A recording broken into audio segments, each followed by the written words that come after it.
It's okay to be profitable. That's the first piece of advice I want to give my younger self, and maybe your younger self. Hey, I'm Richard James, and today I want to talk a little bit about this advice we would give to our younger selves. Most of the clients I've worked with through the years have said to me after they became successful, after they implemented the teachings that we gave them about their practices was, my gosh, I wish I knew this when I was younger, because how much more successful would I be today? I'm not going to go into all of the background and the BS around. There's no reason for regret. I think we're exactly where we're supposed to be when we're supposed to be there. I do agree. My gosh, had I known what I know today when I was younger, how much more successful would I be? So let's talk about the advice I would give to my younger self. And the first one is being profitable is okay. So I think the first thing that we have to deal with as professional service providers is that we love what we do. And many of us feel like we're doing God's work. And so there's a little bit of ickiness around profit, right? Those in the coaching consulting space, you've been told to be boisterous about profit because it shows that you're successful. I think you all have to determine how you define success. I define success as independence. So I try to showcase independence. And at the end of the day, profit leads to independence. The number one hurdle I had to understand was profit meant I could serve more people. I could serve more businesses. And once I understood that it was a good thing for me to be profitable. So I would like you to overcome the way you feel about the value you put on yourself for the work that you do. You do God's work probably, and you should be paid well for what you do. Not only because the client will think more highly of you, believe it or not, also because you can serve that client better with a higher level of profitability, and you can be able to invest more to acquire a client, which means fundamentally you can serve more families or businesses. So being profitable is a good thing, not a bad thing. Now, the second reason why you might be struggling with this whole profitability idea is because maybe, like me, you were raised in a family where, part of your family anyway, didn't believe money was good. Matter of fact, they thought money was evil or the pursuit of money was evil. I was raised with a rich grandfather and a poor grandfather. The rich grandfather talked about stocks and investing and no debt and business growth, and I didn't spend a lot of time with him, unfortunately. That was just my family dynamic. My poor grandfather is where I spent most of my time, and he talked about how money is bad and the pursuit of it was the wrong pursuit. I have a lot of programming that I had to unprogram through the years to overcome that. As a matter of fact, I will tell you, I still struggle with that every single day. I have to fight it from the moment I wake up until the end of the day.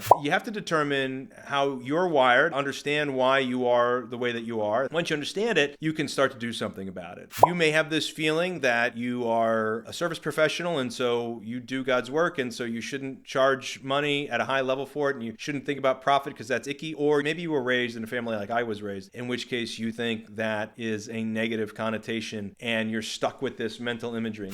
The solution to the problem is get over yourself.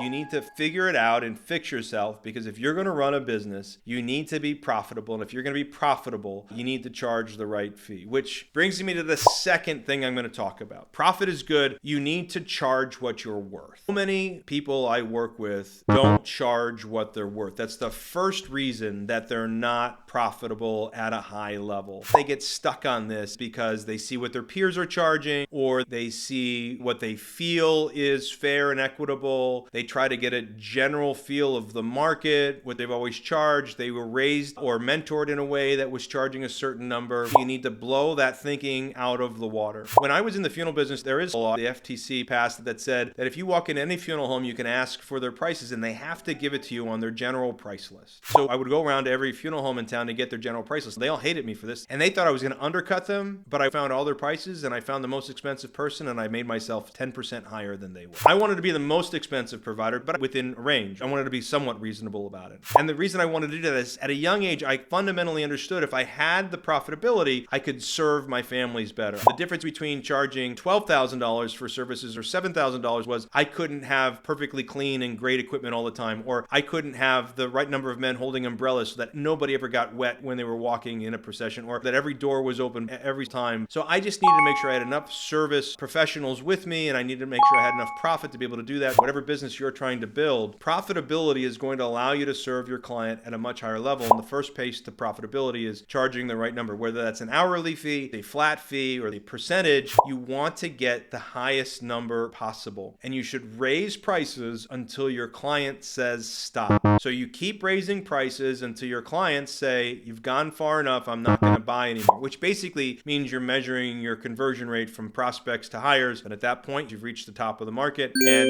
staying there is probably where you need to be. It also allows you to make more money with less time, and you don't feel so stressed out, so you can have less clients and charge the right fee. Again, the biggest part about this is your own self-work. I'm hopefully telling you this as a start to you getting over yourself and realizing you have to charge more than you're charging right now. Start small. Raise your prices by 5 or 10%, and another 5 or 10%. Depending on how many new prospects you have on a weekly or a monthly basis, maybe you could do it weekly and raise your prices. Maybe you could do it monthly and raise your prices. But you set yourself an end goal and see, could you double your prices from where you are right now to where you want to be? Now, if you can't do that because you're in a percentage-based or regulatory-based business, then this isn't for you. But most of you out there have pricing that you can control. Start to ask yourself, how can you increase your prices? I promise you, you'll be happy. If your younger self increased your price for all the years you've been doing this business, run the math on what that would have meant if you kept all of it to the bottom line and saved it in a vehicle that gave you 5 to 8% interest over the last number of years you've been doing this. That number is going to be staggering. The third thing that I want to talk to you about is that you need to get better and you need to work at being better, but you don't need to be better at being a practitioner. You need to be better at being a business owner.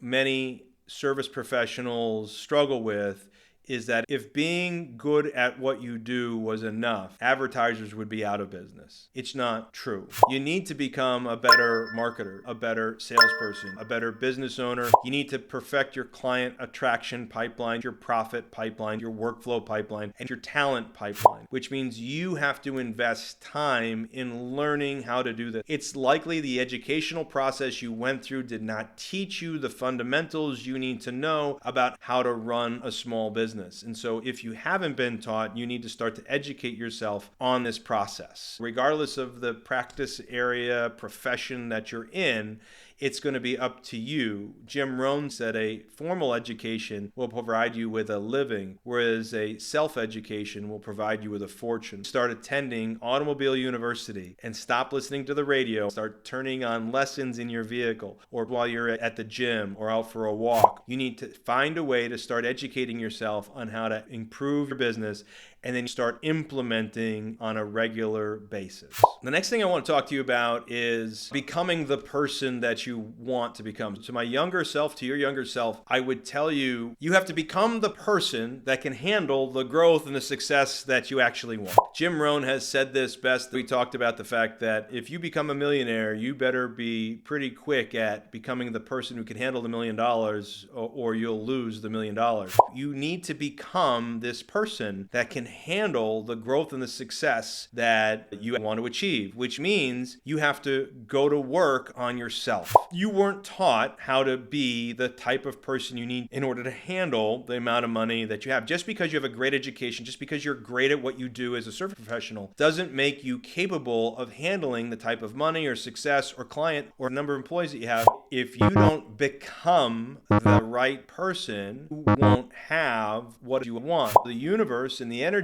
of the universe, the energy of money, will not be attracted to you if you don't become the person you need to become. You need to get real with yourself about who you are. The only way you can do that is if you go to work on yourself, which means you need to do all the things everybody tells you about doing, the thing that works best for you. But you also need to have some therapy, and you need to have a coach, somebody that you can talk to, and a peer group that you can surround yourself with in order for you to grow, because you need examples of what and who you want to become to achieve the success you want. My younger self, I would tell, get over yourself and start becoming the person you need to become in order to have the things that you want to have. The next thing I want to tell my younger self and your younger self is sometimes it's not the greatest idea to be the smartest person in the room. Look, there are times when your intelligence pays off in your practice area, in your business, in the service offering that you have, But when it comes to becoming the person you need to become, if you're in a group of people who you don't have all the right answers for, how should I become this person? Oftentimes, you don't want to be the smartest person in the room when you're in a room full of people asking, who do I need to become? What do I need to know about business? And how do I become better at client attraction and sales and workflow and profitability and talent? You don't want to be the smartest person in the room. You want to be the dumbest person in the room and take lots of notes from everybody. So surround yourself with people who you consider to be 8s, 9s, and 10s if you see yourself as a 6 or a 7 in this particular area. Don't let your intelligence and your desire to be right get in the way. Become the dumbest person in the room. When I in my first mastermind with Dan Kennedy, I think it's 16 years ago now, I went into the first meeting and I sat down at my first hot seat and I started talking. And when I got done, I kind of gave the general, okay, any suggestions? And the one guy said, I don't understand a thing you said. Nothing that you said made any sense to me. You need to go back to the drawing board. And the room let me know my thoughts and ideas weren't on track with what I wanted to accomplish. And Dan Kennedy came up to me the next morning and said, so what are you going to do? I said, what do you mean? He goes, well, they were kind of hard on you yesterday. I said, I just wrote you a check for $27,000 to be in this room 3 times this year. I said, I'm going to take the ideas I got from everybody and implement like crazy and be the smartest person in the room by the end of the year, at least about the things I need to learn. And he said, okay, I like that answer. And then another member said, hey, listen, you're not all that far off. What you want to achieve is possible. Here's how I did it. I had 108 ideas. I went through line by line and either implemented or killed these ideas based on the ability and willingness to do it. And by the end of the year, they went from telling me I didn't know what I was doing to voting me member of the year. All the people that came before me got the credit because they taught me that I wasn't supposed to be the smartest person in the room. And so I try not to be the smartest person in the room. I try to get into rooms where they can teach me something. So the lesson to my younger self is don't be the smartest person in the room. Don't let your intelligence get in the way. The reality is most of you professional service providers are intelligent by nature. And for some of you that don't feel like you're the most intelligent person in the room, that's a blessing, not a curse. Don't let that get in your way.